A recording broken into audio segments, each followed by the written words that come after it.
my little thing bugging out like that, trying to cut off the end of my little thing. But anyway, guys, listen, happy Saturday, y'all. Happy Saturday. You know, today I was in the city. I went to the city for a minute. I went to visit my dad. Listen, pray for dad. That's all I'm going to say there. Pray for dad. The Bible says when 2 or 3 come together in his name, you know, what is asked shall happen. All I can say is pray for dad. But I went to visit my dad today, and I ran into one of the subbies. Okay, shout out to Bo if you're watching. It was a great conversation that we had. Pleasure to meet you. And you know, one day, not today, not anywhere in the near future, because I gotta figure it out, the space and where I would do it and all that type of situation. I'm gonna do a meet and greet. Yes, I will. I'll do a meet and greet, but the first one I'm gonna do is in Jersey. See if y'all people show up. But that's a long time to come, okay? But I will plan it out. You know what? I'm going to put it out in the atmosphere now. I'm going to do it in 2025. I'll do it in 2025. I'll do a meet and greet. But listen, I'm glad you're hanging out with me on this Saturday. It's Trending Topics. I'm trying to get comfortable in my seat here, get my little self together, okay? So it's Trending Topics Saturday. And let me tell y'all something. We're in trouble. We're in trouble. Yeah, we're in trouble. So Claudia Jordan defends Kenya Moore. Let me tell you what keeps people stuck. What keeps people stuck is when they have an inner circle who don't want to tell them the truth. When you got your inner circle gaslighting you, that's what keeps people stuck. And I tell people all the time, no, check me. And I would tell people sometimes too, no, I know you're trying to tell me something. I'm not connecting. I need you to repeat it and keep talking to me until I connect. Because we ain't connecting right now. I know, keep it real with me. I don't want to stay stuck. I don't want to be sitting in my own pool, stinking, and my own friends don't tell me. Ever walked around, you ate something and it stuck between your teeth and nobody around you told you, and then a perfect stranger say, oh, you got something right there in your tooth? And you looking at your friends like, y'all been talking to me all this time and you ain't tell me? Tell me the truth. So now Claudia Jordan saying Roe is not going to be anything without Kenya. They did Kenya wrong, so forth and so on. Yeah, well, I guess Claudia is speaking up now because Fox Soul is no longer here either. So maybe she wants somebody to speak up for her, or maybe she wants to try to get back on Roa. Claudia, wrong road. Wrong road. When you don't tell someone the truth, they repeat their mistakes. And let's be clear. Bravo wasn't going to just let Kenya Moore go and they had no reason. And Roa was sinking and tanking even when Kenya was on it. So let's be clear. I don't know. Roa needs a miracle. And they thought their miracle was Portia until Simon Gubadia told them, no. So we're going to talk about Claudia defending Kenya. Did y'all know I'm not really, I do politics because I always vote. I just don't like to publicly talk politics because I know how that road goes. It goes left. It gets crazy. Come on, Juanita. Real friends tell you the truth. So when I say I don't do politics, it's not because I don't know. I know a lot. But I don't do it because it goes left and the conversation gets crazy. But we're in trouble because Biden's 81. And level up. Don't come to me with this age shaming stuff. We're not doing that tonight. We got to talk because this is serious. We're in trouble. This man said, don't schedule nothing after 8 p.m. because he got to go to bed. What if there's a tragedy 30. You're not going to address it till you wake up tomorrow at whatever time you wake up. Oh. And people are saying, well, like there's nobody else in the world. People are saying, well, I'd rather have, Biden over the other candidate. Well, how about this? How about we rather have some more people that we can choose from? Why are we acting like these are the only two people in the world that can run for president? We need some more candidates. This man does a debate. He does a debate, and he thinking he a black man. Listen, and this is not me putting 20 on 10. I'm telling you what happened. Have y'all been listening? Have y'all been listening? And then the woman who interviewed him said that the president, that the White House gave her the questions. She had 8 questions to choose from, can only use 4. So they supplied her with the questions. He knew what the questions were, and he still couldn't.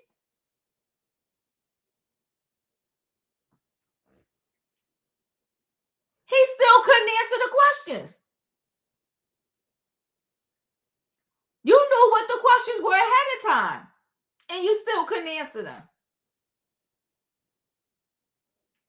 And this is who we want to run the world.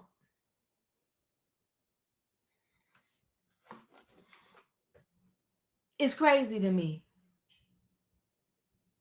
They had kicked people out from Walmart for less. Talking about you can't work here no more. But yeah, we want to defend this situation right here. He said don't schedule nothing after 8. He said during the debate he was tired. So this is low-level stuff. So you telling us to our face for low-level stuff that you too tired, you can't, you won't, you not. What do you think is happening when he has to make a real big decision? Bring it to me later? Give me a minute, I'll handle that when I wake up? I want some new candidates. I really do. And how about we tap into some of these colleges? But no, oh, that's right, we can't, because you got to be a certain age to even run. We got to revamp these rules, people, because it's a hot mess. It's a hot mess. And I'm telling you, we're in trouble. PT said, please leave this subject alone, Diva. I can't. It's going to impact our life. And it's going to impact our life for the next 4 years. Can't leave it alone. The truth is we're in trouble. No matter if this thing go left or right, we're in trouble. We need some new candidates on the docket. Point blank and period. And for me, this is just Diva's opinion, the silliness of, well, it's better this than that. No, we need some new candidates. Yeah, I heard of Project 25. But can I tell y'all something? There's been a whole lot of agendas that we never even heard about that exist. And the thing with Project 25, again, what they like to do is they like to throw distraction techniques out there. Because that's all my friends been talking about. Have you heard of Project 2025? I said, do you know how many agendas are there that we don't even know about, that we haven't heard about because they don't want us to hear about it? But I said it's ironic that they're allowing us to hear about this one. Because they want to distract us. But I won't get distracted. And we're going to need Sleepy Joe to wake up. That's what we're going to need. But let's talk about this other actor. This actor, what is his name? His name is Dwayne Adway. So Dwayne Adway is his daughter, was found unalived. His daughter was found unalived. His daughter was found unalived, and the police are not looking into it. And he is saying, no, something is foul here. Something is foul here. Mm-hmm. And it's a lot of Black girls that are being unalived, and they're claiming that these girls did it to themselves. So this dad is like, no, hold on, wait a minute. I need y'all to look into what happened to my daughter. Come on, Sebastian. You know what? You know we fight Sebastian, but come on now. Project 25 is a distraction. He said, Diva, I love you tonight. Sending you flowers. Well, I'm getting flowers from Sebastian. Look at there. But yeah, so he's saying, find out what happened to my daughter. Let me say this to y'all. And this is a side note because he also had to do a GoFundMe to bury his daughter. Can I talk to the people for 1.2 seconds here? Just 1.2 seconds here. We got to do better. Every time somebody in the family dies, we shouldn't have to call Nana, uncle, auntie, talking about, can you give me $200, $150? Can somebody pay for the repast? Can I get $50 to pay the pastor who's going to officiate, who's going to be oversee the funeral? Can somebody help me buy the casket? There is a thing called funeral insurance, and it's not expensive. It's not. It's not expensive. You pay a few dollars a month. Come on, have a fish fry selling place to bury your loved one. Come on, Felicia, can we talk here? He had to do a GoFundMe to bury his daughter or to do something with his daughter. But you know what? Now the body is currently being held up because he wants an autopsy, but I think he has to get the money because when you want an autopsy that the state is not ordering, you have to pay for it. I think it's a couple $100. I don't know. Don't quote me on that. But at what point do we level up as a community and stop having to do GoFundMe to bury our loved ones? When do we rise above? Right? What somebody said here. This speak on Biden's age versus his age is coming into play, Mo, because he's 81. It's coming into play. He's 81, and the reason why the age is coming into play is because he himself is putting it into play by saying, I can't stay up past 8, by calling himself a Black woman. This is not people making anything up. That's why it's coming into play. And listen, you know, a lot of people say, listen, to me, I'm a realist in the sense of if a firefighter, right?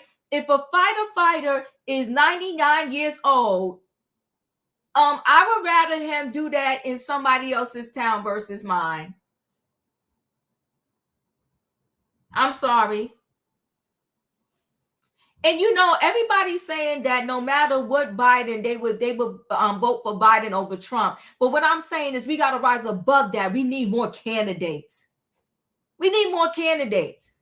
To me, it's almost like saying, do you want to die in a fire or do you want to die drowning? How about neither one?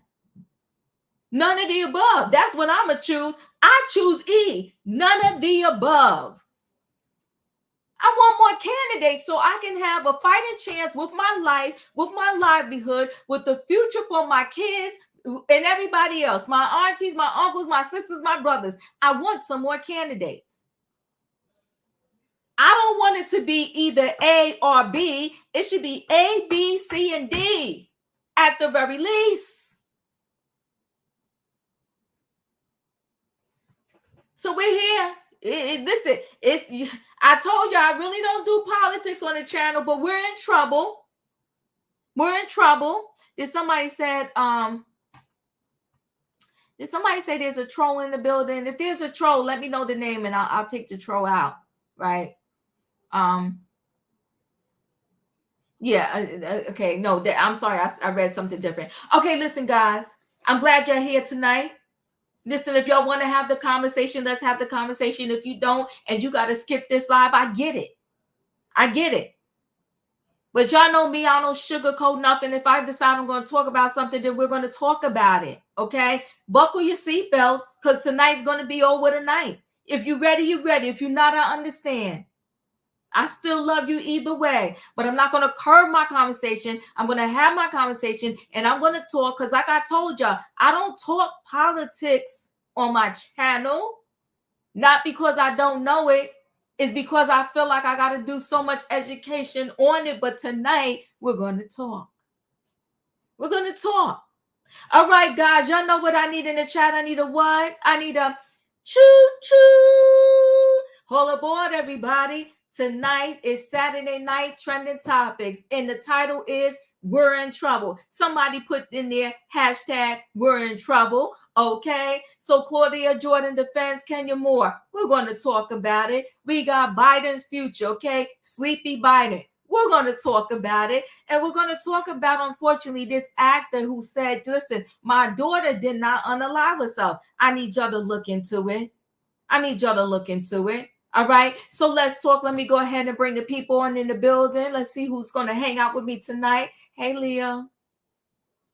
Hey, my gorgeous diva. Choo, choo, choo. Choo, choo, choo. Hey, in my opinion. Hey, diva. Choo, choo. Choo. Hey, Savannah. Hey, Felicia. Hey, Emmanuel. Hey, Julius. Hello. Hey, Tay. Hello, hello. Listen, I know I was like, Hey, oh, am I throwing this on tonight? Hey, everybody. I was like, am I throwing this on tonight? I've been avoiding it all week. But I said, you know what? We're gonna talk about it tonight. Okay, Saturday. Let's see if we can talk about this and have a good conversation. But you know what? I'm gonna start off with the first, kind of smooth, easy story, and that one is going to be Claudia Jordan. Claudia Jordan recently lost her job over there on Fox Soul. This is sad too. It's sad that in this day and age, when we don't know how to get along together for the bag, that's messy, right? When we can't get along together, like, let's make our money. Let's do this 8 hours, this 2 hours, this 4 hours, whatever. Let's get our check and let's carry on with life.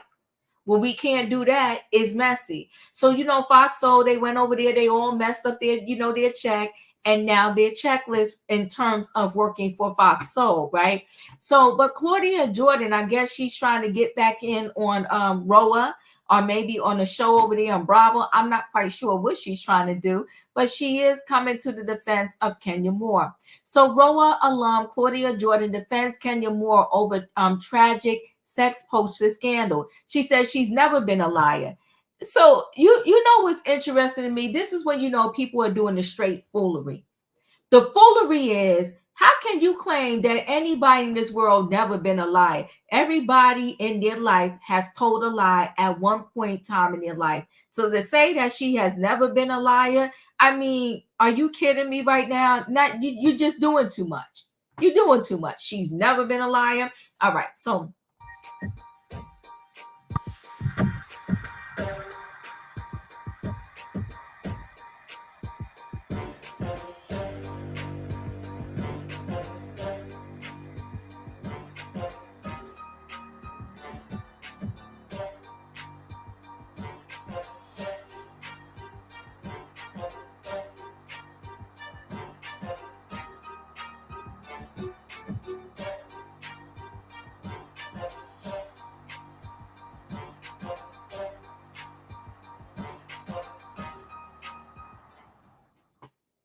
okay, so they did launch an investigation.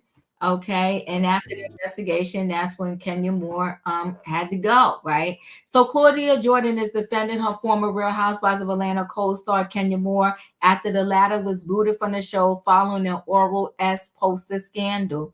I think it's tragic. Is Roa worth watching if she's not going to be on it? Come on now, you're doing too much.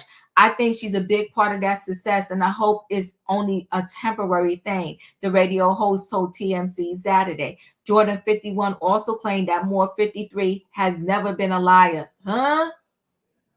Okay, Claudia. Kenya will say something and people will accuse her of being messy, only to find out years later she was telling the truth, she added. Moore, who starred on Roa between 2012 and 2023, was indefinitely suspended from the hit Bravo series after she allegedly decorated her Kenya Moore hair care spa grand opening on June 6th with posters of newcomer Brittany Edie performing oral S on a mystery man. The reality star, however, immediately denied she would do such a thing on both Instagram and X, formerly Twitter. Believe me, none of what you hear and half of what you see, she pinned on her Instagram story at the time. The truth always comes to light. Moore further refuted the reports on X, writing, I would never engage in revenge P. I have never distributed private images or footage of anyone, nor solicited images owned by others to use to threaten or blackmail. I've always been vindicated. I can't talk about a story even with people planning fake news, hashtag Sweet 16. Okay, that's pictures of Kenya Moore. Edie was not present at the grand opening, also took to social media and appeared hurt by the reports. It's never a good feeling being targeted or hazed by someone I thought would embrace me into a new circle that I never met, she previously wrote on Instagram story. She further clapped back at rumors she threatened Moore with violence before her hair spa event. For the record, I never once had possession of any weapons or threatened anyone ever, Edie 36 wrote. I've never been to jail, in a fight, or even had as much as a speeding ticket. That's not my character. Okay, that's what Brittany Edie said. She concluded, I am hurt by the narrative that being displayed, wrong is wrong.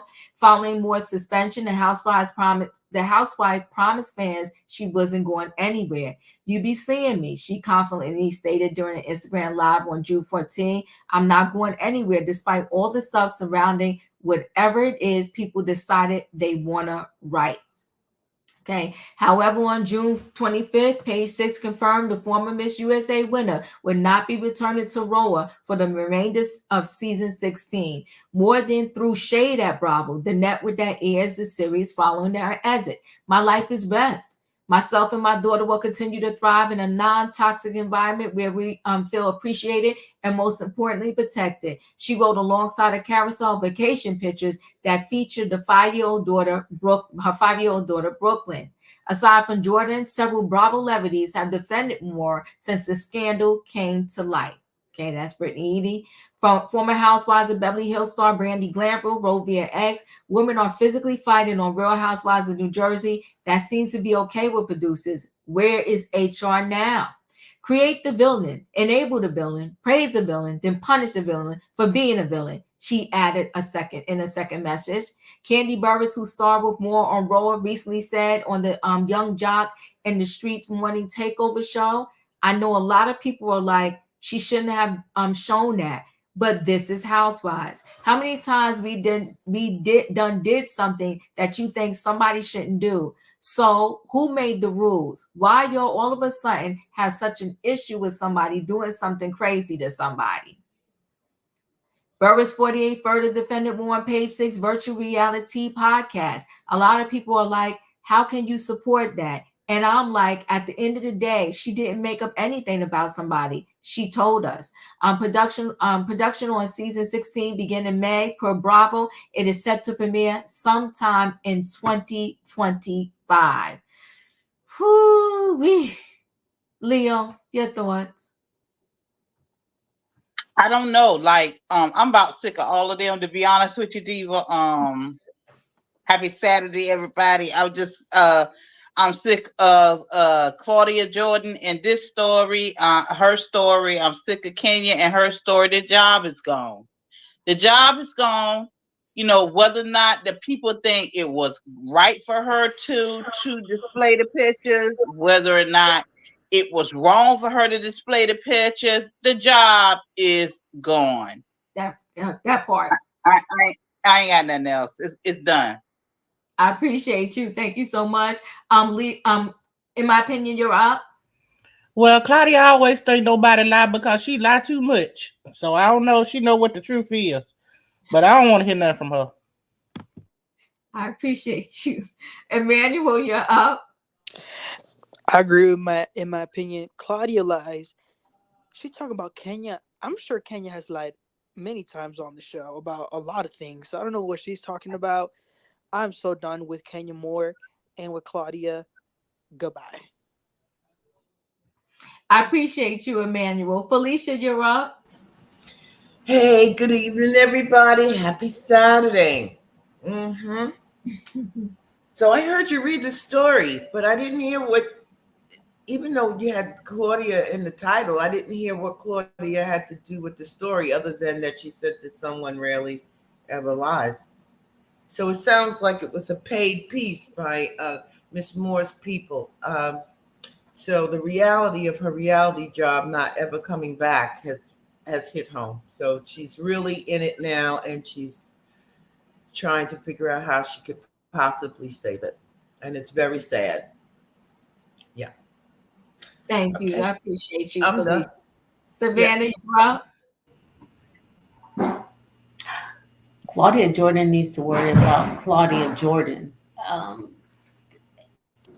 I'm taking that she's auditioning for a job or something because I'm not understanding why she needed to speak. This argument has been laid to rest now. Bravo has made their decision, and Kenya has said she has moved on. So I don't. Um, Claudia should be applying on Indeed or looking at other things because she has lost her baby, as she called it on her interview with Carlos. So I do blame Claudia for the mess that was going on over at TGIF. So, where's Nene when you need her? Oh my gosh. Savannah, thank you. I appreciate you. Hold on, I'm coming to you, Julius. Keisha, thank you so much for the super chat. When you work as a professional in corporate America, there is an air of decorum that everyone has to adhere to. Anyone at any job that would be idiotic enough to do what Kenya did would have been terminated expeditiously, and that's a period. Thank you, Lakeisha. I do agree with you. Thank you for the super chat. Julius, you're up. So karma is a coming. Her products are already being discontinued from low quality Sally's. You get very few things from Sally's, but for them to discontinue a product, that should tell you the gravity of the situation. Kenya knew what she was doing. Bravo knew what they were doing. And I'm over this mess with this woman. Like, I'm over it. You knew what you were doing. You knew the heat that was gonna come your way. Now you want to backpedal. Like, stop. Like, if you a grown woman up and own it. I did it. Dang. But no, you want to backpedal. You should have thought of your precious business before you did it. That's it. Thank you, Julius. I couldn't confirm. I did see that room out there too that Sally's was removing her products from their store, but I honestly I couldn't find anywhere to really confirm that. But I did see the rumor out there, but I couldn't find confirmation on it. Tay Tay, you're up. I said call and Kenya girl bye. Bye Felicia. That's all, Diva. I appreciate you. Juanita, you're up. Claudia needs to sit down somewhere. Kenya did what she did, and she got what she got, and that's the end, and that's all. But there you have it. Boom. That's it, and that's all. As Bugs Bunny and the Looney Tunes said, now that's all, folks. That's all, folks. I appreciate you. Thank you so much. Okay, so I'm gonna go ahead and roll into the second story, which is actually pretty sad. And I don't remember the names of the young ladies, but I think one was like in like a pageant winner or something like that. And I couldn't remember the state either. I would have to dig a little bit more, and maybe I could give you an update later. But he's an actor, and his daughter, absolutely beautiful, is gone, and they're calling it that she unalived herself. But her dad said, no, y'all need to look into this because my daughter did not do this to herself. Death of Hollywood actor's daughter ruled, unaliving. Her parents are desperate to prove otherwise. I'm just going to play this little clip it for you. It doesn't have words, I think. I can't remember now. But let me play this, and then we'll go more into the story.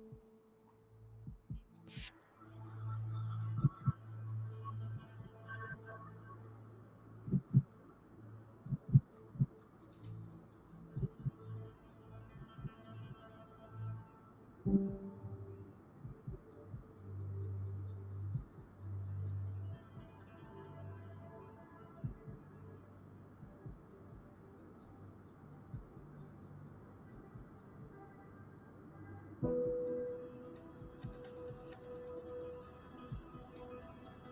I have a word with you, please?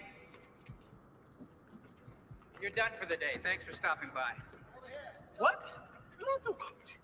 Out here in the court, practically nothing, same as yesterday.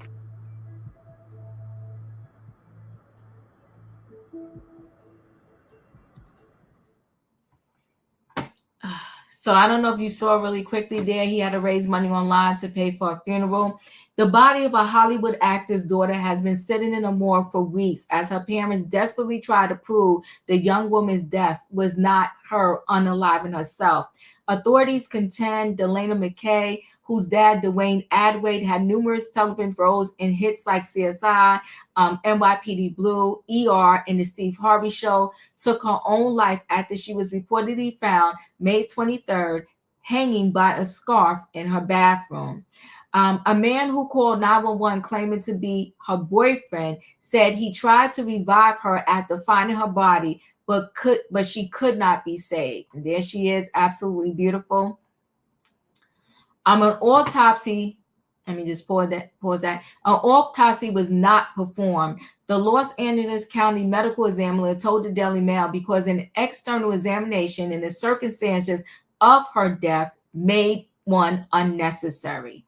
Adway said he is suspicious about his daughter's cause of death. I'm trying to apply pressure to the LAPD. Adway told the Post Saturday they are dead set on staying where they are and not looking more into the case. This seems to be happening a lot in LA with Black and brown girls who die and are written off as they unalived themselves. Her mother has also insisted that McKay, 20, had suspicious injuries and decried the lack of an autopsy in the case. Her body tells a different story than what police are telling us, with bruises and bleeding from 2 puncture wounds approximately an inch apart that go from the front of her body straight through the back, and other bleeding. Elaine McKay told the Daily Mail. All of these findings that I found because I was left no choice but to have to examine her body myself. The county coroner left out of the report. Only toxicology was done by the county coroner, no autopsy. Adway disagreed, contending Saturday that an autopsy is not likely to shed more light on the matter in which his daughter died. McKay was living at El Centro Hollywood building while studying at Los Angeles City College, the Daily Mail reported Saturday. Elaine McKay told the outlet that the man who called the police was not the same boyfriend in Texas with whom Delaney had a long on and off relationship. My daughter was not the type to unalive herself. She saw a therapist the day before, and they said there was zero clinical indication of depression or her unaliving herself. That my daughter was full of life, very much excited about life. Elaine, that's her mother, said. She was so excited about winning a poetry contest in her upcoming 21st birthday. She was actively pursuing modeling and acting after her parents' footsteps. Adway said he was heartbroken and grieving the loss of his beautiful, smart, and talented daughter. I'm seeking a full investigation from the LAPD in hopes of finding the truth and justice, he told NBC affiliate in LA. The mom claims her ex refuses to fully fund a private autopsy for their daughter, whose body has been sitting in the morgue. The autopsy is critical in the case, and I don't understand why her father would choose to forego the autopsy when he knows it's vital, she said.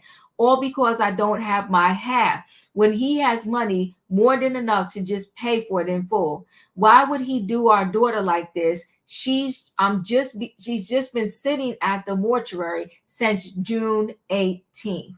But Adway told the Post that he checked with 2 private forensic pathologists who told him that because there is no question that his daughter was, she unalived herself, their autopsy results would not differ from the medical examiners.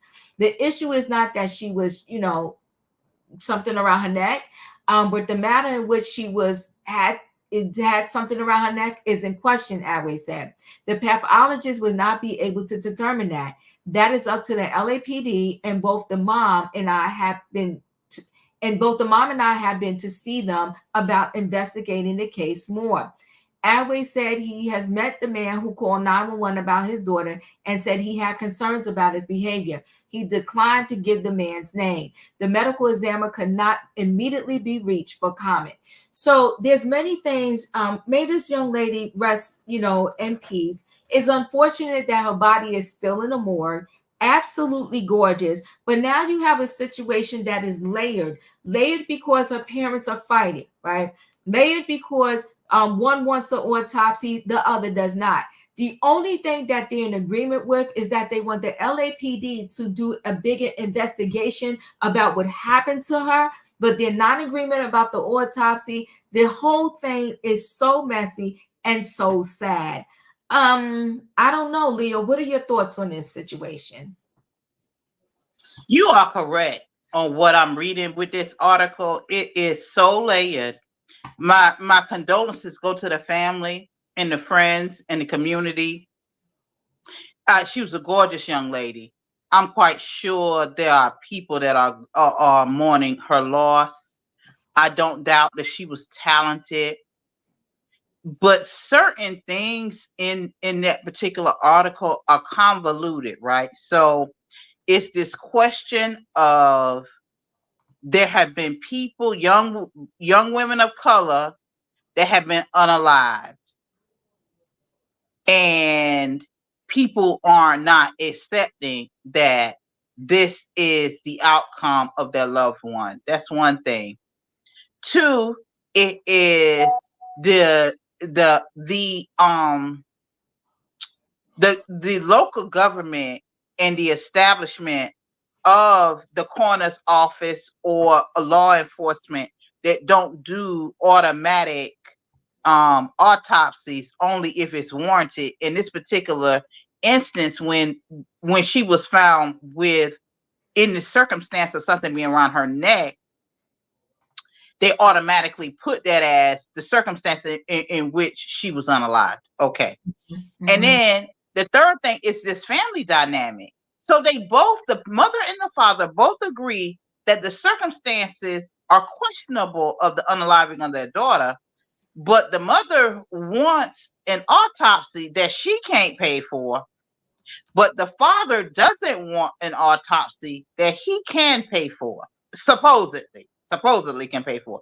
So, because I kind of feel like the father went to others to confirm the conclusion of the investigation that went on with his daughter, but at the same time, he's still questionable of whether or not his daughter would actually do this. So, because I'm trying to watch my words, Lord help me. Okay, so if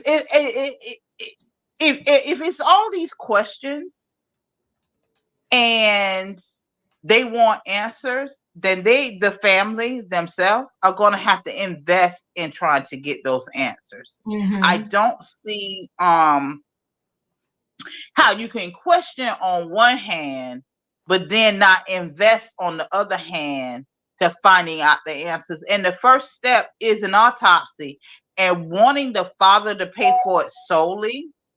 And this mother may be living from hand to mouth, and I can't tell her what her finances are and what she need to do to be able to do this. But if you both agree on that one thing, that her unaliving is questionable, there is a pathway for the people to agree to how to get an investigation started, being with an autopsy or whatever, can get to a point. Because listen, this young lady, your daughter, your family member, the person that you love, has not been buried. Has not been buried. So y'all need to figure something out. If y'all don't, and then it's the question of these unalivings of people, of young women of color, that also need to be investigated. And I don't know, because statistically, us taking our life, we on the lowest level of percentiles of those that unalive themselves. Mm-hmm. It is a hierarchy to it, and we are at the bottom. Black women are at the bottom. We don't generally, I'm not saying it doesn't happen, but generally that's just not something that we do. And I would think that because statistically it's not something that happens, if this is a part of what's been going on in that county, people need to investigate that.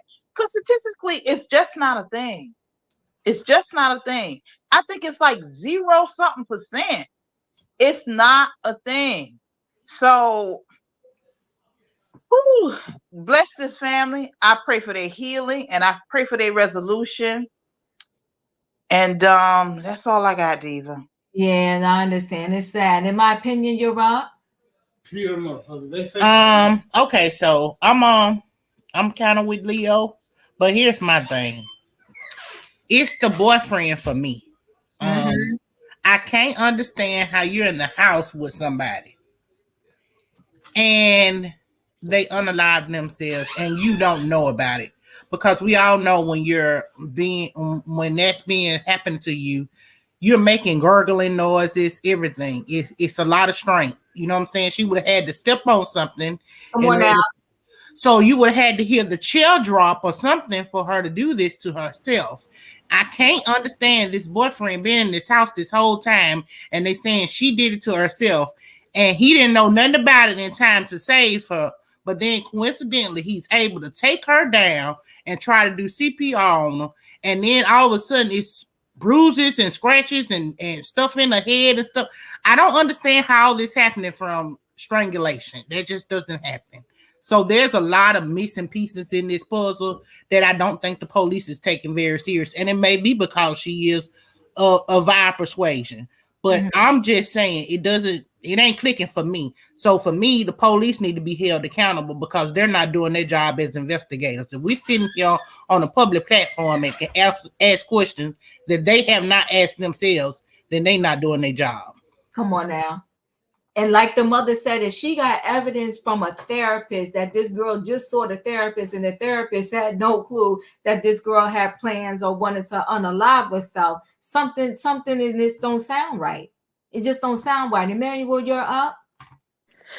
Listen, I agree with everything Leo and in my opinion said. The police don't take seriously these cases when it comes to women that are black and brown. And if these parents, their intuition is telling them the dad, he feels like it wasn't that. And I agree with him in my opinion. There's a lot of things. It wouldn't be the first time that we have heard of police covering up things or trying to close cases sooner than later. So I have a feeling, and again, we just read an article. Even just by reading the article, I feel like there's something we don't know. So I think they need to get those answers for sure. Yeah, I totally agree with you. Felicia, you're up. So thank you, Diva. So I read a little bit more. According to the man whose apartment she was at, they had a disagreement because she was going to go visit an old boyfriend out of state. The argument got very heated and he left the apartment. And when he returned, he found her remains hanging in the bathroom. So I'm going to speak slowly here because I didn't receive this story as it seems maybe the group who has spoken thus far has. I was sickened when I heard the quote that the mother said, well, he said, I got to put in half and he'll put in half. This ain't summer camp, folks. Mm-mm. Yeah, come on now. We're not buying a bicycle here. Mm-hmm. This is not a vacation. This is the loss of our child. How much does an autopsy cost? Well, there's a comment. Well, I don't know how the mother's living, neither do I. I don't know how successful the father's career is. I don't know. No, I don't. I don't know about the stepfather. But I know if you got a half a decent credit score and a sister there or a brother who might care, you take out some money and you make it happen.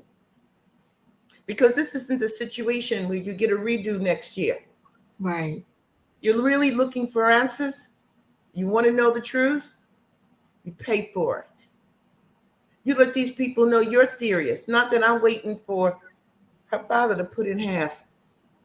Because he has it and I don't. My baby's gone.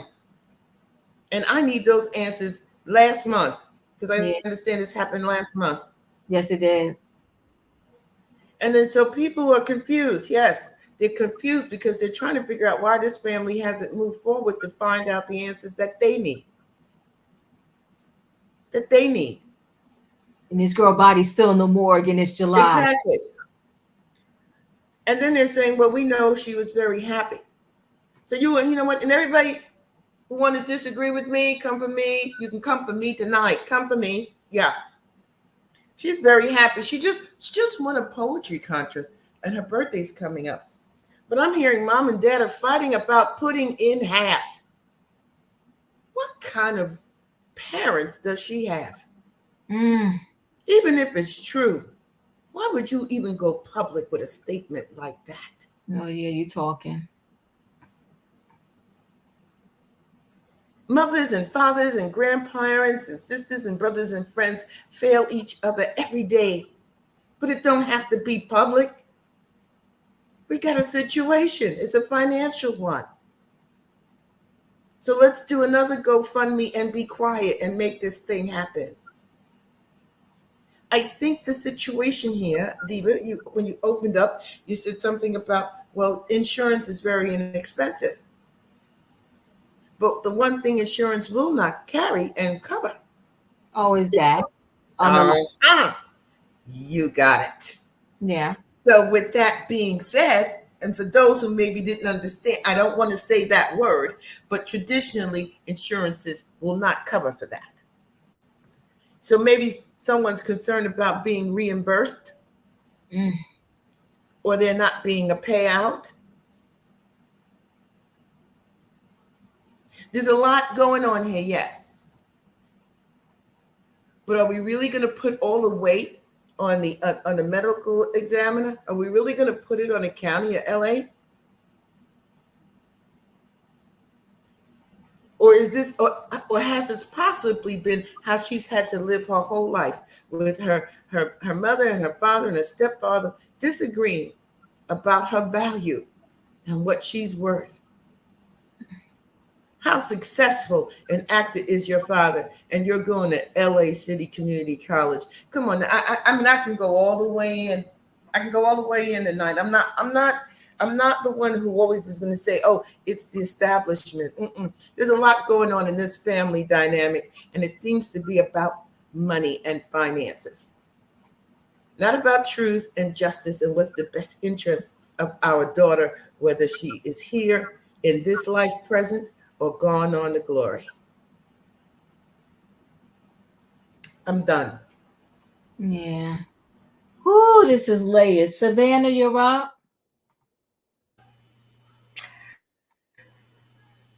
Felicia took most of my talking points because I was thinking the same thing, that there's so much more unknown and unanswered when it comes to the family than this tragic situation.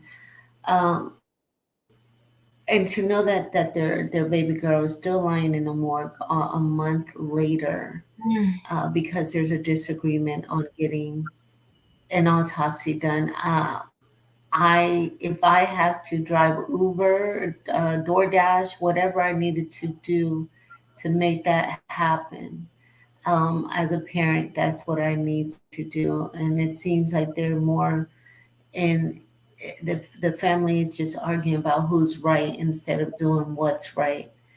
Um, and it's just tragic. And in our communities, we do not prepare for these situations, for the unknowns. And, when it comes to estate planning and having our insurances in order, um, and it's just unfortunate, but this is definitely a lesson that we all need to pay attention to, because we never know, when none of us are promised tomorrow.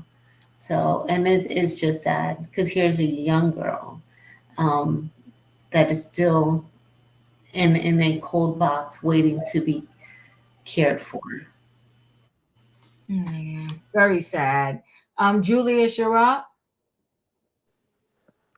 I'm surprised the state didn't automatically do an autopsy, especially if her mother had requested it. So that's a red flag to me. And my heart goes out to this girl's mother. Her father, not so much, because he probably doesn't even seem to care.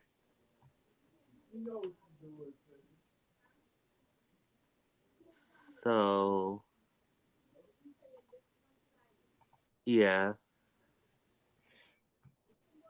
she should have gotten an autopsy at the request of the mother. And if her father truly cared, there would have been no, you go half, I go half. You should have just paid it if you have love for your child. Words have consequences. And we have to think, Family Matters, they talked about that very thing. Words hurt, and they have consequences once they're said. There's no going half. If there's extra answers to be needed, you just do. I appreciate you, Julius, but if there's a mother, father, and a stepfather involved, I really don't think an autopsy is more than $1,000. I don't, but listen, don't quote me on that. No, I know. No, I know. I'm not. This is not to you, Julius. If three individuals cannot come up with money for an autopsy, and this girl got to sit in the morgue, this is sad. This is beyond sad. Let me just play this real quick before I go to Juanita. Hold on one second, Juanita. I am coming to you. Just give me a minute. That's not the screen I want to show.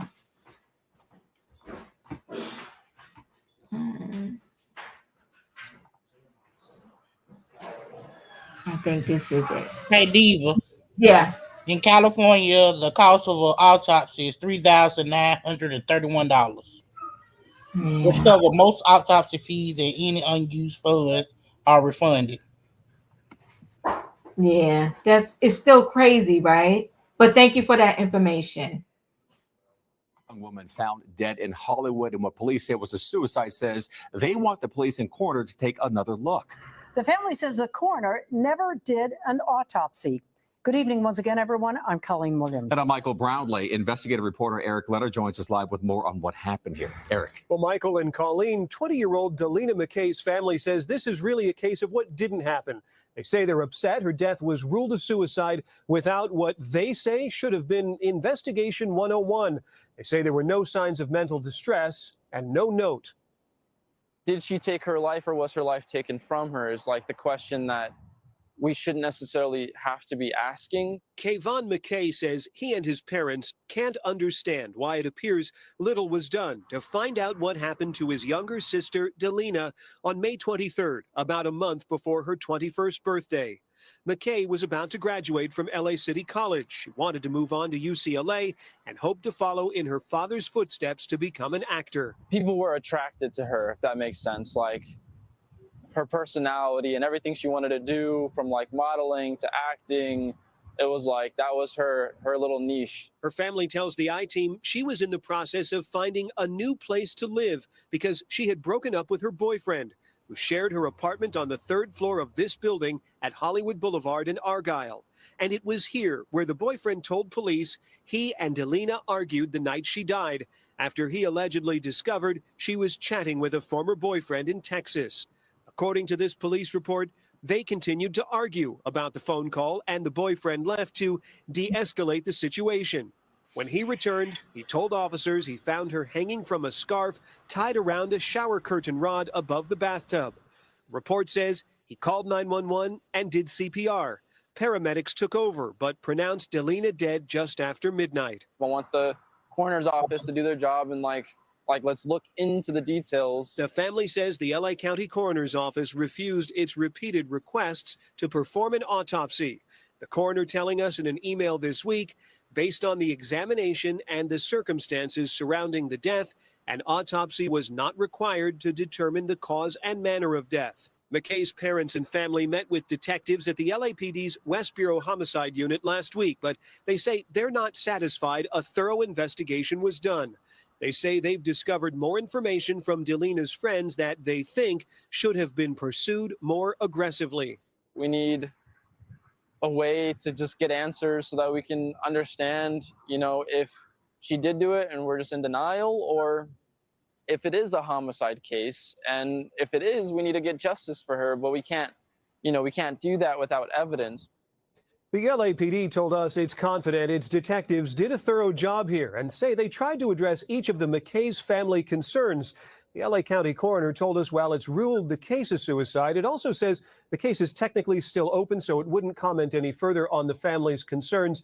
Delina McKay's family has also started a GoFundMe to try to pay for a private autopsy in case there is more evidence to discover. And lastly, we should mention the ex-boyfriend has not responded to our request for his thoughts on what happened that night. Back to you in the studio. Eric, before we let you go, you have a lot of sources within the LAPD. What is the reaction internally about the family's concerns here? A bunch of homicide detectives that I talked with about this said they were surprised that no autopsy was done, given some of the issues the family raised. But again, an LAPD spokesperson told us today the department looked back and is satisfied with the conclusion here, and at the moment has no plans to re-examine what happened. Back to you. All right, Eric, appreciate it. Thank you. Something ain't right. Something ain't right. Something ain't right. Something ain't right. I totally agree. If that was Paris Hilton, it wouldn't be no problem to get an autopsy. I'm gonna tell you that. So, some people in the police department said they shocked there wasn't no autopsy. The boyfriend had a fight. And listen, I ain't trying to start nothing, y'all, and I ain't trying to do nothing. But what does the boyfriend look like? The boyfriend said he had a fight. Now he come back and she just decided I'm done. She was just speaking to the ex-boyfriend. She's gonna move out. Something ain't right. Juanita, you're right. Something ain't right. There are so many pieces to this puzzle that's missing. And I agree with the panelists that something is just not right. I don't understand why an autopsy wasn't done, but me as a parent, as the old saying go, if I had to bomb, beg, borrow, or steal, I would have gotten some money some kind of way to have an autopsy done on my child. I wouldn't have been waiting around for no ex-husband or anything. And as far as that boyfriend, there's so many red flags up on this. And I'm not an investigator, but if we all can see this, why can't the LAPD see it? There's a cover up somewhere. They're trying to protect somebody, and just something is just not right. And if I was the parents, I'll go ahead and do what I need to do to pay for what I need to pay for to get the autopsy done. And then I would sue the LAPD and the coroner's office, all of them, because all of them are in cahoots and something could be done, but because of her being of color, they don't want to do anything. So that's it, Diva. I feel like they covering for this boyfriend. Yes, it's something he may be of status, or somebody in his family is of status, but something is not right. You know what? Too good to leave you now. Most shower rods won't hold up that weight. And the shower rod is not even that tall or high up.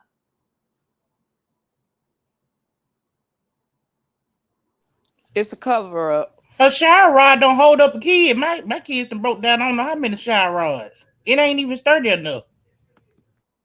This smells nasty. And you know all those shower rods are plastic. What are made of that little limp material, little It's material there. aluminum. It's just. Son ain't right. Son It's ain't right. not. It's not. It's not. And it need to be investigated. But They you need know to what call they a need? civil rights lawyer or somebody to get involved in this. Well, we got to have the parents to stop fighting over pettiness. Because I'm not even trying to be funny. I get it. 3,000 or 5,000 is a lot, but it's not a lot. You got 3 working adults. Tay-Tay? Something ain't right. Something's fishy. Something is not clear in the water. I'm just getting the boyfriend a side eye because he is the number one suspect. And the police said you was right, Diva. The police probably protect his butt. I wonder the boyfriend who he relate to. So one of those actors or the actress? I don't even know. And I got a question. What year she met him and what year they've been dating and what year they've been sharing that house and how long they've been together. I mean, sharing the house and living in that house. I got all that question for this right here. And did you hear what the boyfriend said to the police after that? They had fight about her. She was texting the ex. He got something to do with that. Yeah. Yeah, he did it. He's guilty. He's guilty. Mm-hmm. Y'all better do open the whole case for that right there. Well, how about this though? They said something key there.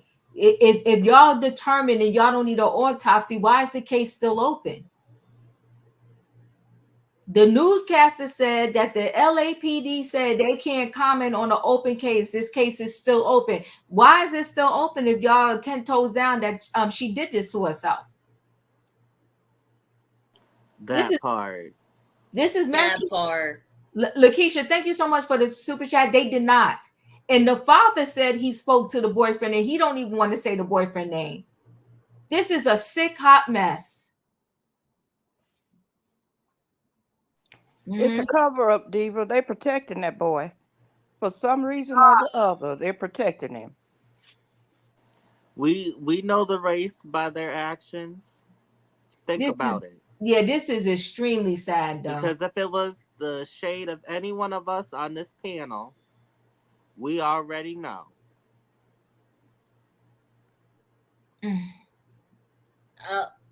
Well, that is true right there.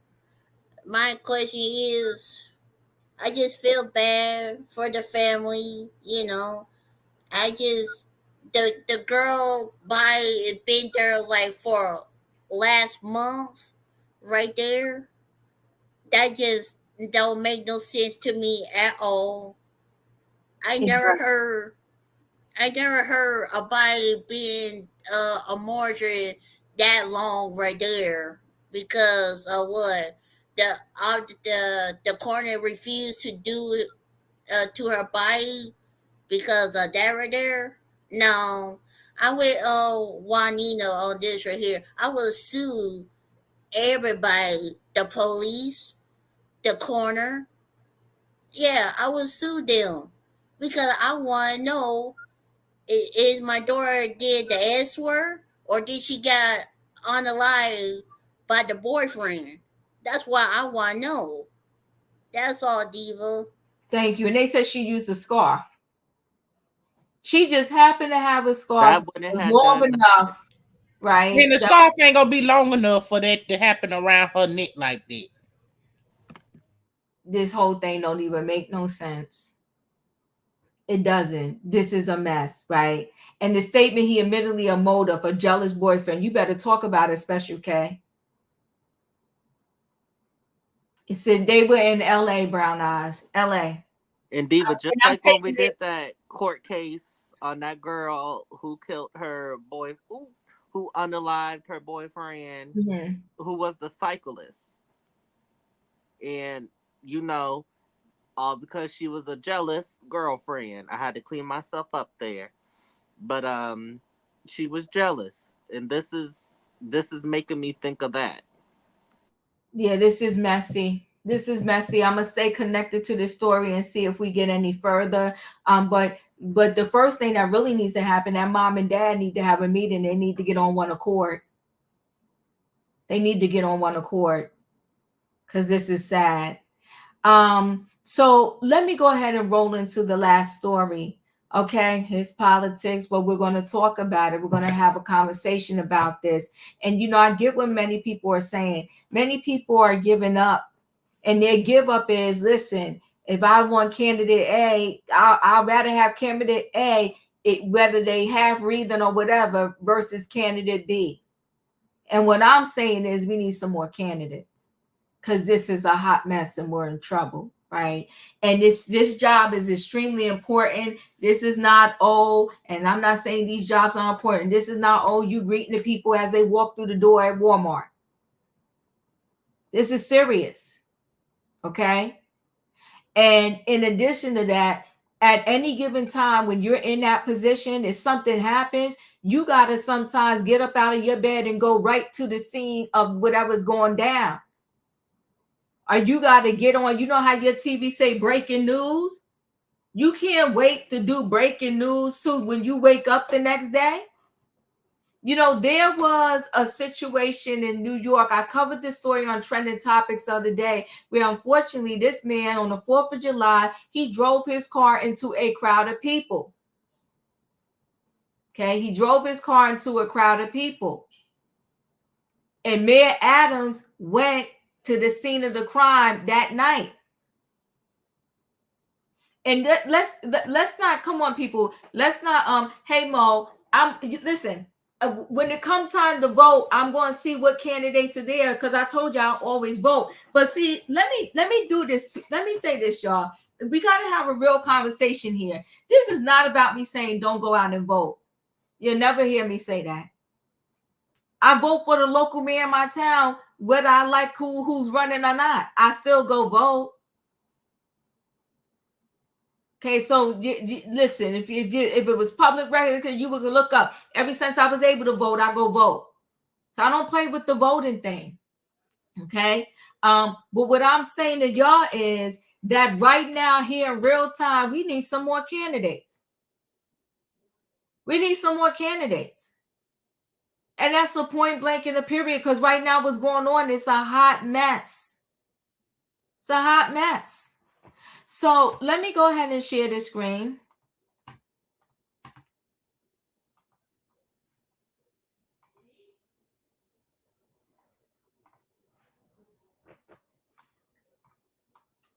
So Joe Biden interview, White House looked at topics, press still messed up, okay? So Joe Biden made several confusing statements in a recent radio interview, and it may be even worse than Dems originally thought. Because the interview says he knew the questions in advance. Andrea Lawful Sanders, a radio host of The Source, stopped by CNN for an interview Saturday morning after speaking with Biden earlier this week. An interview that has gone viral due to the press jumbled answers. Okay, we're going to listen real quick.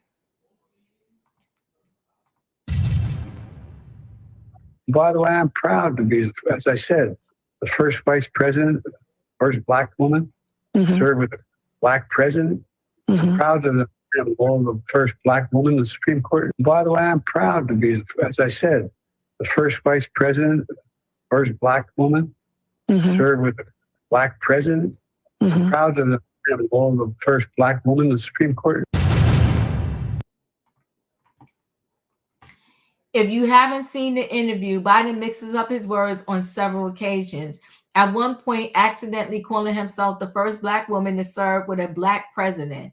disconcerting for Democrats who are still reeling from his poor debate showing last week.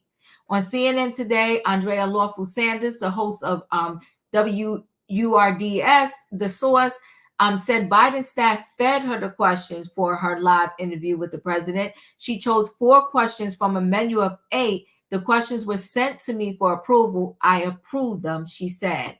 So let's listen to her.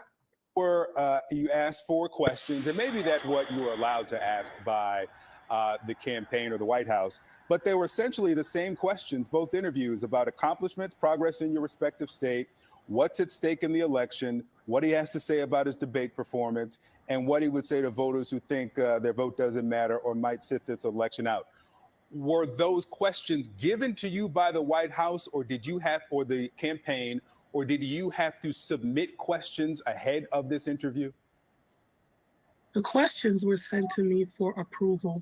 I approved them. Okay, so the White House sent the questions to you ahead of the interview? Yes. Okay. I got several questions, 8 of them, and the 4 that were chosen were the ones that I approved. Okay. And the reason I ask is not a criticism of either of you. It's just that if the White House is trying now to prove the vim, vigor, acuity of the president, I don't know how they do that by sending questions first before the interview so that the president knows what's coming.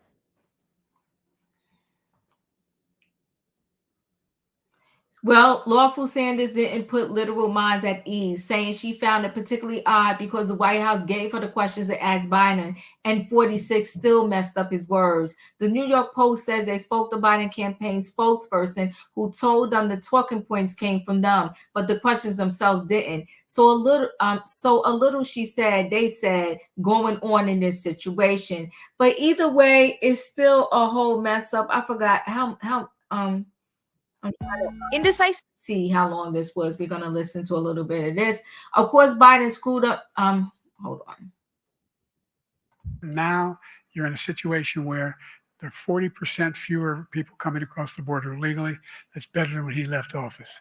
And I'm going to continue to move until we get the total ban on the total initiative relative to what we're going to do with more border patrol and more asylum officers. President Trump? I really don't know what he said at the end of that sentence. I don't think he knows what he said either. Look, we had the safest border in the history of our country. The border, all he had to do was leave it. All he had to do was leave it. He decided to open up our border, open up our country. Of course, Biden's scrutiny himself might have gone overlooked, but they're just the latest issue for the press who's getting hit with competency questions left and right. Everyone from ex-Congressman Tim Ryan to legendary journalist Carl Bernstein has raised the alarm about Joe's mental acuity. Sources even told us Biden withdrawing from the race is only a matter of time, though publicly his campaign's assuring everyone he plans to continue. 4 months to go until the election, and many more Biden interviews coming. It's a mess. It's a little messy. Leo, your thoughts? Politics is my bag. I follow politics 24/7. I know what's going on in this country, the UK, Africa, the Sudan, Iran, Australia. And I'll say this. It's messy. Yes, it is. Mm-hmm. Of course, in 2028, there will be new candidates and different candidates. But for 2024, these are the candidates. These are the candidates. It is very interesting to me that I've been listening and been paying attention to all the critiques to Biden's performance, and it was sorry and it is poor and it should be questioned. Because one thing in this country we have the right to do is to question the leadership of this country. And I think that's a great thing. I think everybody needs to pay attention who's leading the country. But keep in mind, he is the president now. He is the president now. So he ain't trying to get documents and sell them to other countries. He ain't trying to get the Secret Service to pay into his hotels. He ain't around here trying to pay off no porn stars. And from what I can see, we had the choice between two different candidates. There are two different people, and they both old as I don't know what. If we are unsatisfied as a country and as a community, then we need to set it up that in 2028 we have different choices. Because as of today, the choices are these two men, unfortunately.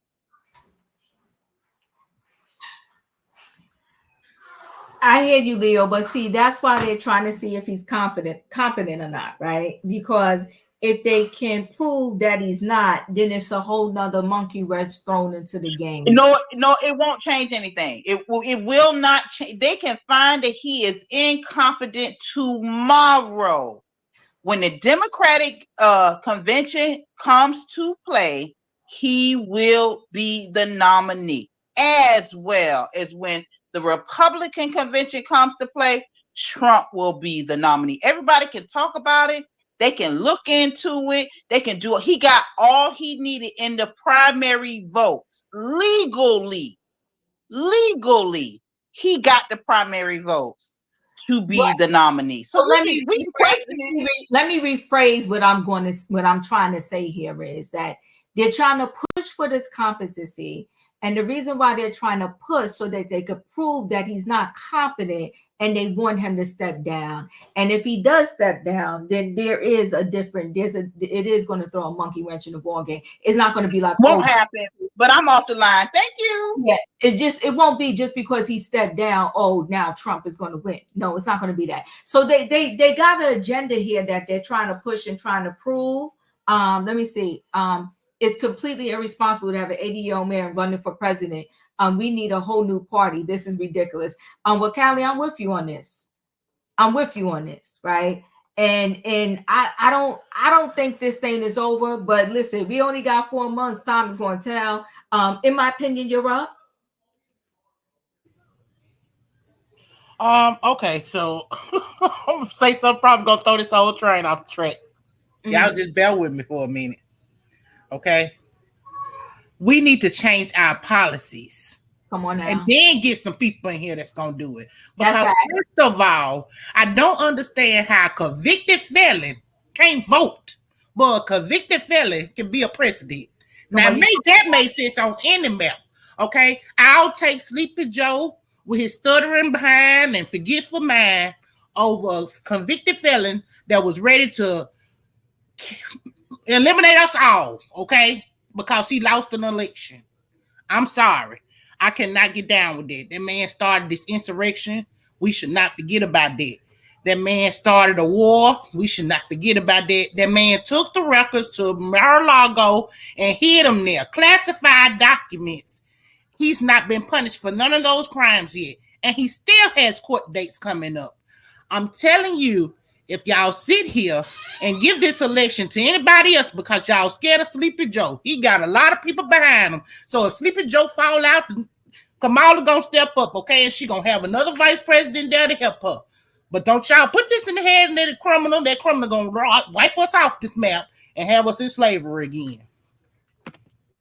I appreciate you. I'm trying to have a different conversation. Thank you. In my opinion, Lakeisha, thank you for the super chat. She said, Leo is right. These are our candidates. If Trump wins, we will no longer have a democracy. It's bigger than just Biden. Pay attention to what's happening in local politics and the Supreme Court. So, okay, listen. Here's the thing. And that's why I really don't like to have these conversations, because they stay in a certain area, right? I get what everybody's saying. I'm telling you what they're trying to do.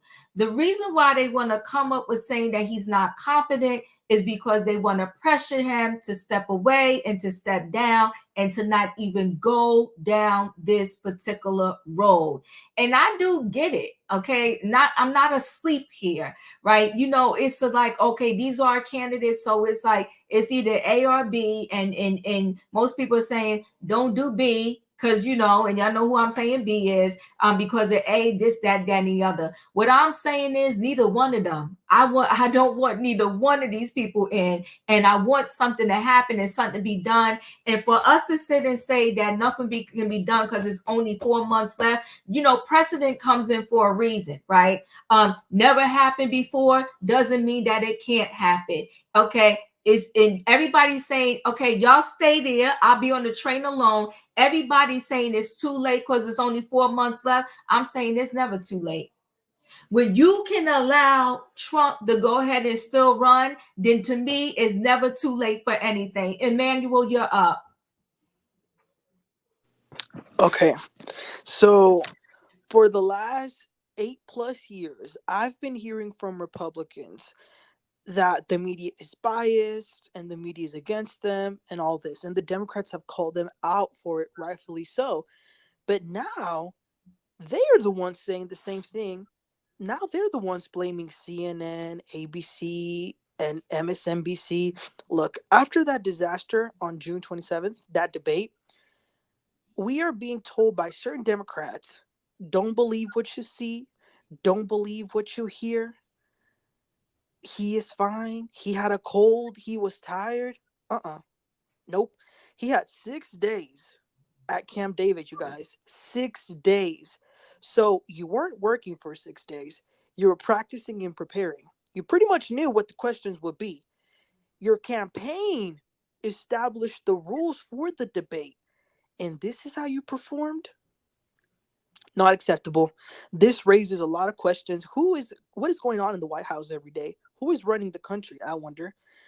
Biden then did an interview yesterday trying to, do damage control since the debate. And the interview was horrible as well. When he answers a question, he brings things that are non-related and it's a mess. Just like the little clip that you showed, Diva, he can't complete a sentence. Any person willing to say that this is normal is absolutely insane. And they want to talk about the Republicans being in a cult. There's also a cult with these Democrats, because if you're trying to gaslight us and tell us you have to vote for him, no, I don't. I don't have to do anything. Now, here's the other thing. If Democrats truly believe what they say, if they truly think that democracy will end under Trump, if they truly believe Project 2025, if they truly believe the world will end with Trump, then why would you put Joe Biden as the candidate? If you truly want to fight against everything that you say, you're putting the oldest, whitest man. And this isn't just about age, because there are some 81-year-olds who are very sharp. But it's clear that Joe Biden has been deteriorating for the last 4 years. And I'm sorry, I'm never voting for Trump, but I sure as hell ain't voting for Biden either, because the presidency is an important job, you guys. And if you're taking extra long weekends, saying I'm done by 4 p.m., who's gonna be taking the important phone calls at 3 a.m. in the morning when, I don't know, Russia bombs some other country? I consider myself a liberal progressive. However, I do think that we are not being given good choices. Like you said, Diva, they didn't even allow Robert F. Kennedy Jr. to be on the debate. Now, how is that a democracy? You're not allowing a third-party candidate that has a lot of support. We are owed more. This country is owed more. I know a lot of us don't like Trump either, but we got to remember the Republicans had a primary. There was about 8 candidates. They had an election, and that's who they chose. But the Democrats didn't have a primary. They tried to silence Marianne Williamson and some others. And last thing I'm going to say, shame on Jill Biden. Because as a younger spouse, you're supposed to have your husband's back and his best interest at heart. Instead, she is putting her ambition and the powers of the White House above the well-being of her elderly, challenged husband. And it's a shame. I predict that if Biden stays in the race, Trump will win, and the Bidens will go down in history as the most selfish and power-obsessed people, because it's delusional, and it's a shame on the Democratic leadership who are too scared to challenge him. So much for putting country over party.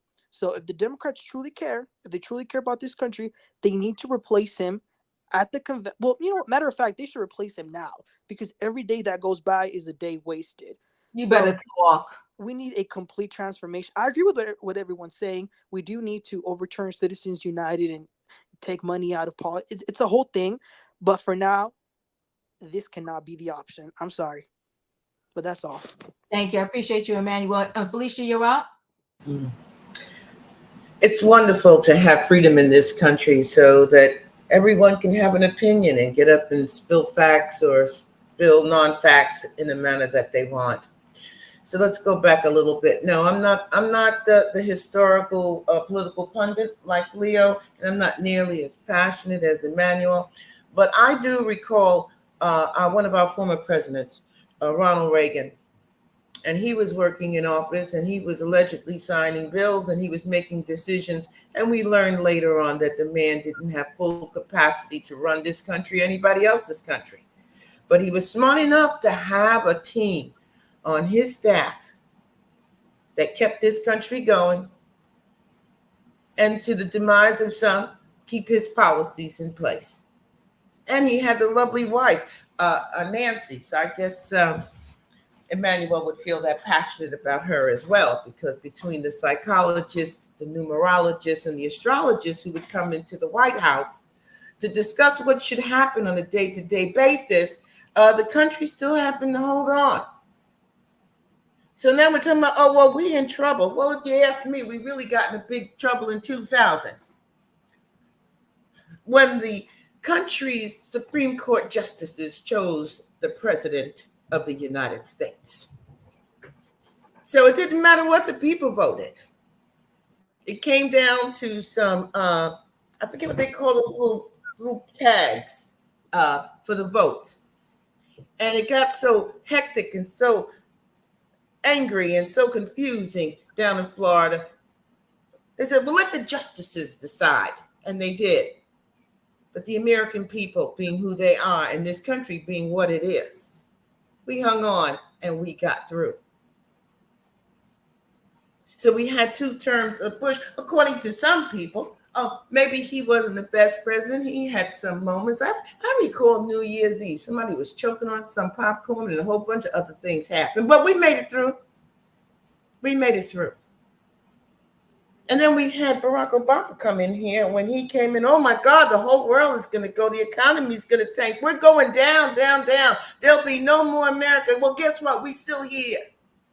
Because our government isn't made up of 1 or 2 or 3 men.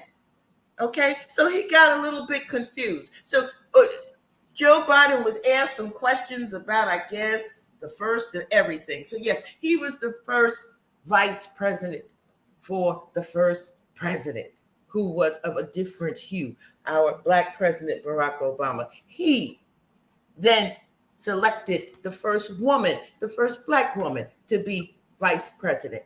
And he also appointed the first Black Supreme Court justice. And that may not mean nothing to anybody on this panel or in this chat. But I would go out and march and sign people up to vote to make these things happen in my lifetime.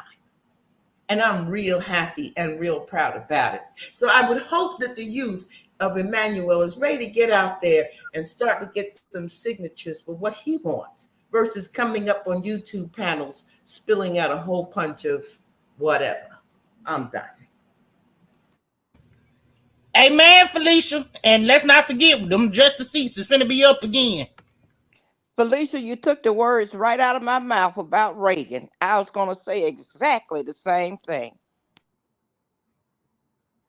Savannah, you're up. Felicia, I adore you. It amazes me that the focus is more heavily on the age and the health of our current president of the United States. And why I understand your questions and your concerns, Diva. And as most of you know, I walk these halls. I'm in there sometimes 16 hours a day. And I want to touch on something Felicia mentioned, which is the team that is behind POTUS. that continues to keep this country running, with the Secretary of State Anthony Blinken, the SecDef General Austin. That's one person you would never want to walk into a hall with. General Austin is very tough, and even while he's battling cancer, he still runs and takes care of our military. The ambassador of the UN, Linda Thomas Greenfield. These are some strong, talented people that we don't hear about in the news.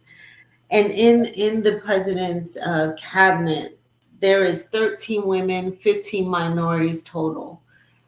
What do you think B's cabinet would look like if we do not choose? I would vote for a cotton candy on a stick versus option B, because what is coming is so scary, and it is absolutely unprecedented.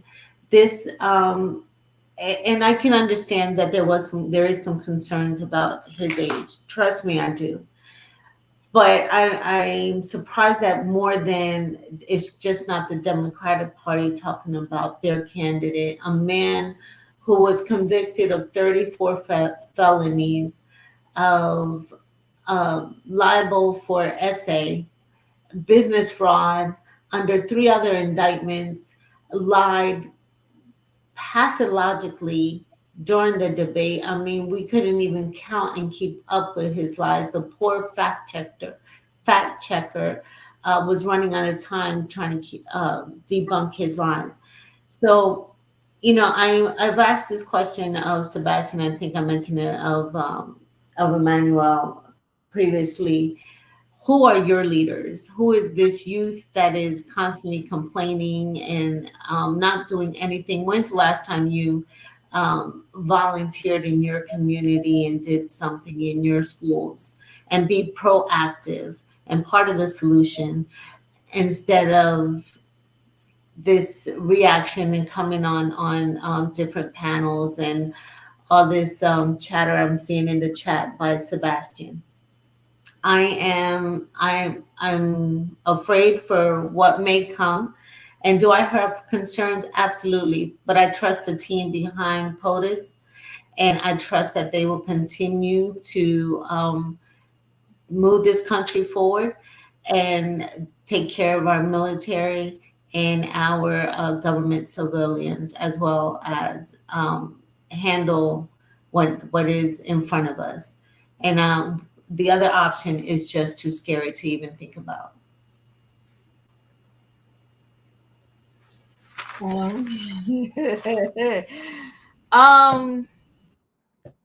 That's why I really do this topic, but I thought, why not throw it out there today? And I want to say this, you know me, listen, I'm gonna leave it on the table, girl. I don't get emotional about nobody, especially I got a lot going on in my life. But just me in general, I never want, to I'm never one to hold on to stuff or whatever. So whatever anybody believes on this panel, they believe. I'm not going to come against any individual on the panel. That's your belief, and I ain't mad at you. But I'm just telling you, for Diva, in my beliefs and my say, if I was going in the hospital and there's a surgeon that's half talking, I don't care if you 10 or 20 or 80, and I don't care if the anesthesiologist, the nurses, and everybody else in the room know what they're doing. Excuse me, can y'all give me a different surgeon? So my belief in this situation is, and I know, listen, like I said, there's precedent with everything, right? Just because it didn't happen yesterday don't mean it can't happen today. Also, just because it happened back then, that somebody might have been incompetent in the role, but the team behind them was confident, because it happened then, that don't mean I want history to repeat itself. Okay, so for my thought process is that something needs to be done. We need a let me say this. We need a candidate in there that has a fighting chance. I don't personally want to choose between A and B, because A and B is like, what the heck? Now, because I don't want to choose don't mean that I won't choose. So I want everybody to get me and hear me clearly. Okay. I told you I always vote and I always will vote. But I'm also saying clearly that the people I have the vote between is a joke to me. And I feel like we can do better. And I think it's nonsense that we are not doing better. So everybody wants to tell me, well, because this person is this and that, you better vote for this person because this, that, and the other. And I'm saying, no, I want somebody to do something to give me a candidate that I could believe in, that I can vote for. And I'm sorry, but this is just Diva's opinion. When you can't put two sentences together and you're about to run the world, I don't care what team is behind you. And Raheem, I'm going to agree with you. We on the same page. They're doing a good job. No, these people are being brazen right now because the economy is so bad. They're being brazen where they are breaking in stores, don't care that a security card is there, and they're busting through these stores and grabbing bags and items by the droves.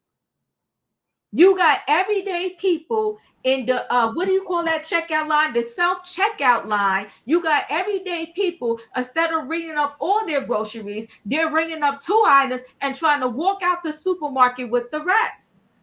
Now, to my apologies, Diva. That's local politics. So you get out there wherever you live and make sure that let me just that's local politics. I understand what I understand what you're saying, but local politics trickle up to what ends up happening all the way up to the top. Just my opinion. I'm not here to argue with nobody. Right now, I'm discussing my opinion. So with my opinion, I'm saying that everything in life, it starts at the bottom, and it will, or how we want to look at it, either way, it trickles and it all goes. Come on, brown eyes, do your research. All I'm saying is that is at where we're at right now. And again, this is just Diva opinion. I did not come against, and I will not come against anybody on the panel. Y'all hold on to your thoughts, and I'm going to hold on to mine. So I'm not here to attack anybody personally on the panel. This is my opinion. We're in trouble. This is my opinion. My opinion. We're in trouble. When you have the leader, when there are things that happen important in the world, and they do that breaking news, your president is going to speak now. We need them to be able to put some words together to encourage the people and let the people know that everything is going to be okay. All I'm saying is this, Diva's opinion only. We need another candidate in the building. And I don't want to wait till 2028. I want it to happen now. And I'm saying, and I know everybody else wants to say, whatever, that is fine. I'm saying it can happen and it needs to happen, because we have seen in this world in real time, and I've seen it with COVID, there was no money, but all of a sudden they had money to give people stimulus checks. There's money. There's always a way. There's always money, and something different can always happen. And we need it to happen. Okay, we agree, Diva. We don't want either guy, but I take Biden any day over Trump, and I get it, and that's fine. I get many people are saying that. That's fine. But what I'm saying is that we don't have to stay on that level. The push need, come on, Raheem. We on the same page tonight. The push needs to be, brown eyes, you didn't have to do that, but I totally appreciate you. We're doomed either way. That's my point. We're in trouble. I appreciate the super chat. We are doomed either way. And I want us to, I'm saying that we don't have to stay there. Everybody says, you know what? Let's make change. Let's make change in real time. The election didn't happen yet. Something can change. And can I say something real quick? Give me 1 second, Mary. Okay. And we, the people, can push for this change. This is ridiculous that we have someone that, and everybody say age. There are some things where age matters. I put a point in the chat. Would you want a surgeon to come in your room? You need heart surgery. That surgeon can't put 2 sentences together. They seem like they're not with it. You going to let them operate on you, or you going to ask some people, hey, excuse me, can I get another surgeon? Is this my only option? Go ahead, Emmanuel. I just want to say, since we want to go back in time, this has been done before. In 1964, LBJ did drop out and his VP was swapped up in there. And I just want to say real quick, what Savannah said is correct. Trump was impeached twice. He was found liable for SA. He is a convicted felon. But if all those things are true and the Democrats are not really beating him in the polls, what does that say about your candidate? And I think it's an insult to our intelligence to say, you got to pick this option because it's better than the other one. That's all. See, so my fight is, Emmanuel, I'm not even fighting on candidate versus candidate. I'm fighting on y'all need to get us another candidate. Because both options, in my opinion, is in the trash. You got one that owes all this money, been in jail, being convicted, it's a mess. And I'm saying it is up to us to say, no, do better, give us better, because we are the one that's going to be impacted on who is in that office. So again, come on, you will want the most qualified surgeon because your life is in his or her hands. Same with the president. Special K, thank you for connecting with me. So I'm not going to sit there and say, oh, yeah, oh, that's the only one you got. He had drunk, just woke up at his bed, don't know what he's doing. No. And they told me you got between A and B. Well, ship me to another hospital. I'll take my chances because I'm not doing this right here. So I'm saying we as the people, a lot of times they want to push in our face like, no, there's no other way. No, there is another way. There is another way. And y'all can find another way. Y'all need to find us another candidate because this right here is some nonsense, some BS. However, Lakeisha, thank you so much for the super chat. I appreciate you.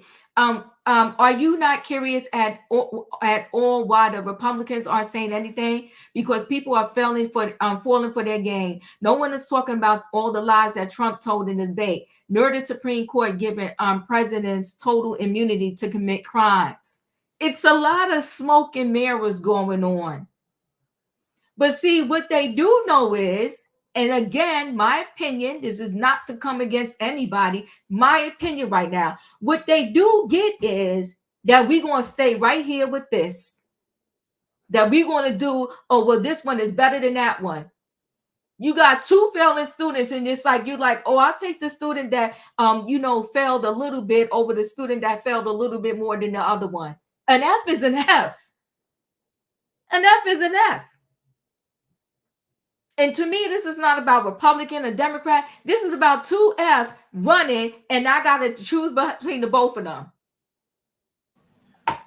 And candidates on both sides, when they debate, they tell lies. And, all of them will tell you, I'm about to save the world. I'm going to change this. I'm going to change that. And then when they get in office, well, oops, I can't quite change that because these people didn't vote for help me. Come on now. Go ahead, Felicia. I'm going to be as respectful as I can be. This process is in play in terms of our Constitution. So I suggest that since you don't like the candidates and you're late with that, many people were unhappy with both candidates. Many push back to that, and they weren't successful.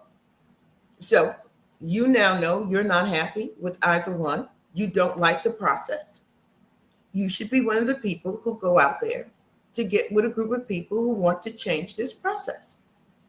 Many of us did not like the process of how Supreme Court justices are chosen. And we went out and we gave pushback and we lost. We didn't just get in trouble, we've been in trouble. But we're holding on. And it's never about just the presidency. It's the president and all the way down. You want to know about how to stop robberies and thefts in the economy? It includes your governors and your senators and your local politicians. So you got to get out there and get to work. Period. It's not going to change today, but you form a group, it may change tomorrow. Now, there has been so much change through the justice system, through the Supreme Court, that's been far more impactful than the presidency. And that's what I think many of us are paying attention to and understood the last time we were here. What would happen and what was said was going to happen is exactly what happened. So we'll see. I can't get that emotional about it. I just refuse to. Thank you. Appreciate you. All right. Anyone else before I roll into the feel good story? I have something to say, Diva. Oh, You're go ahead, missing the Tay. last row, Diva. Go ahead, Tay. All I said, we just need a new, fresh, what you call it, new, fresh people for a president. That's what we need. That's all, Diva. I appreciate you, Juanita. Okay, what I'm going to say is the beauty of this country is we all have our opinions and we can agree to disagree. We're not like over in Russia somewhere. If we disagree, we're going to get stoned or whatever, or, taken to another level. You know what I mean? But I can't say it on YouTube. But the thing about it is, okay, we see how the Supreme Court was stacked. And I understand what you're saying, Diva. You're saying, you're not disagreeing with anybody or who the lesser of the two evils. But when it boils down to it, whatever the next election comes around, we need to get together and do something about age limits as well as term limits in office, because I don't understand why senators can serve lifetime. I don't understand why the Supreme Court justices can serve a consecutive lifetime in there. It's not fair, because you need to give somebody else a chance.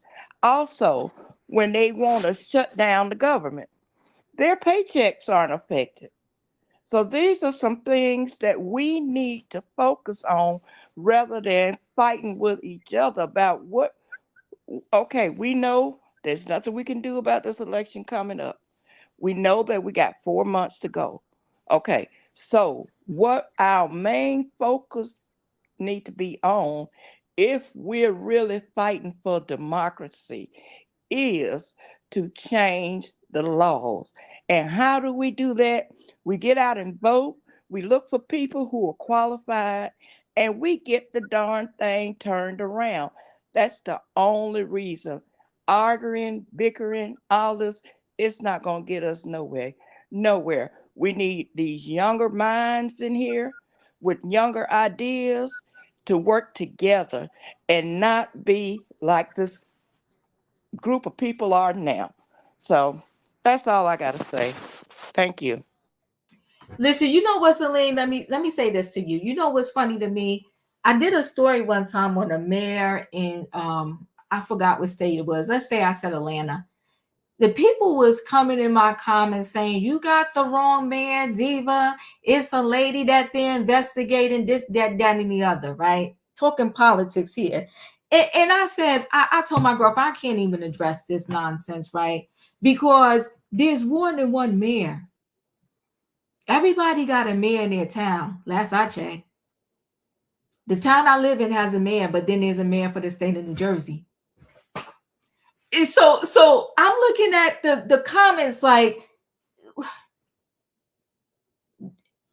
this is where we at. This is where we at. Everybody think they know something. They know more than the next person what they talking about. They coming at my neck that I'm talking about the wrong man. This was the mayor that had had the makeup artist and was spending all this money, this, that, and the other. They're like, no, Diva, they're coming after. I'm like, they're coming after this man too, though. There's tons of mayors. But so then they want to say like you got to start local, but half the people that's in these conversations, they don't even know nothing about their own local politics because they probably didn't even vote for the local people in their own town. Elections go on all year round. especially locally. Your superintendent, the people this, that, and the other. But people don't leave their house, and now you come on now, Chloe. I'm telling you, like I said, I don't really talk politics because I know how heated it get, but I do know, like I said, since 18, I've been voting. Did local. And one time I used to live in a town called Perfume, New Jersey. I actually ran one time too for a position. Very political. Very political. And once I mentioned in my speech something about all the teenage girls that was getting pregnant in the local high school, they lost their darn mind. Why? Because they wanted to keep that a secret in the town. And when I had did my investigation, I'm like, well, why not many people graduated from this high school? And why are so many people reported pregnant? It was a mess. So yeah, Diva does politics, but it's just not. I don't live, sleep, and breathe it, but I do it. I know about it, and all I'm saying is that change can happen, but you got to have the people willing to speak up about the change. And all I'm saying is because I've seen it happen. Rules are always broken, and I'm saying if enough people kicked and screamed and hollered, things can happen before these 4 months too. But I'm going to sit back on the side. We're going to see what happens. And yes, I'm still voting. And we're going to see. Right? But I promise you, that video is still up. And you could go check the comments. I didn't even respond to the people because I said to myself, good God. I called my girlfriend. I said, can you believe this? Like, do people think it's just one mayor per state? Like, what? They got a mayor every town. Check, people. Check. Anyway, I'm going to roll into the feel-good story. Okay? And let's roll into this feel-good story. You're welcome. It's a rough conversation. Politics is something else, but we got to have the conversation.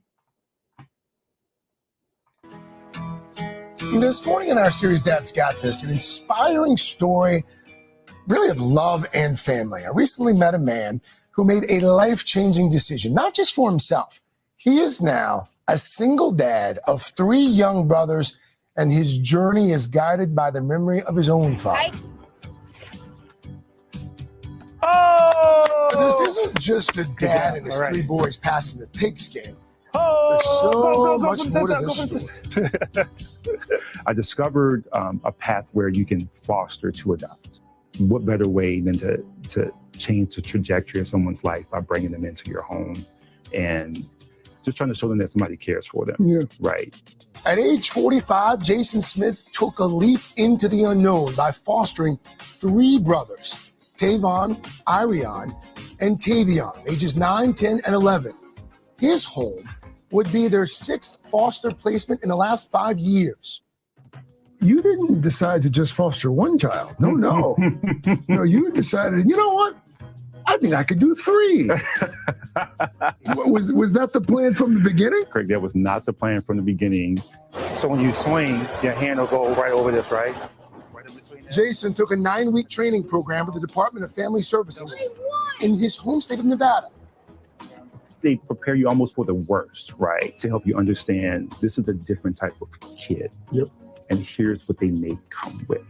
And here's how you deal with that. You have a lot of choice and decision in that process. Yeah.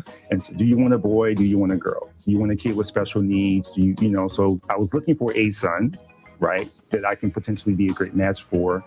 And in the process of looking at children, their profiles, I saw this sibling group. Yeah. And I was like, oh, that's some handsome kids. And I read their stories. Cool. And I clicked on them. And it seemed like fate and destiny wanted us to be connected. During this time, Jason was freshly grieving the death of his own father, Tucker. I lost them in June 30th, 2021.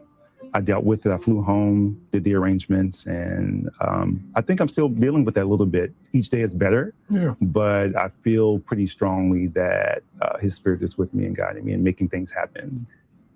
It would seem to me that out of that tragedy, you decided to turn it into something good. Is that how you would describe your journey to fatherhood? It inspired me to take action.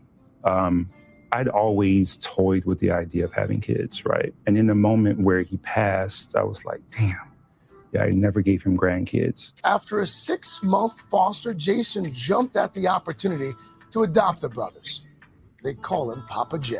3, 2, 1, family! Before we were living with Papa J, we always used to like hop from foster home to foster home. He's actually funny, nice, super nice actually. And like he's just like the big dad I never actually had before. And most importantly, he loves us and we love him.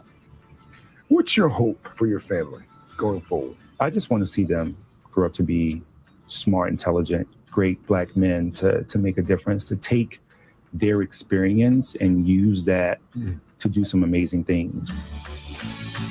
What do you think Tucker would say about all of this? He's so proud. He'd be so elated. No one in the street could tell him that those are not his grandkids by blood. He is proud of you. So I think so. I don't think a lot of folks are. So myself included. Thank you.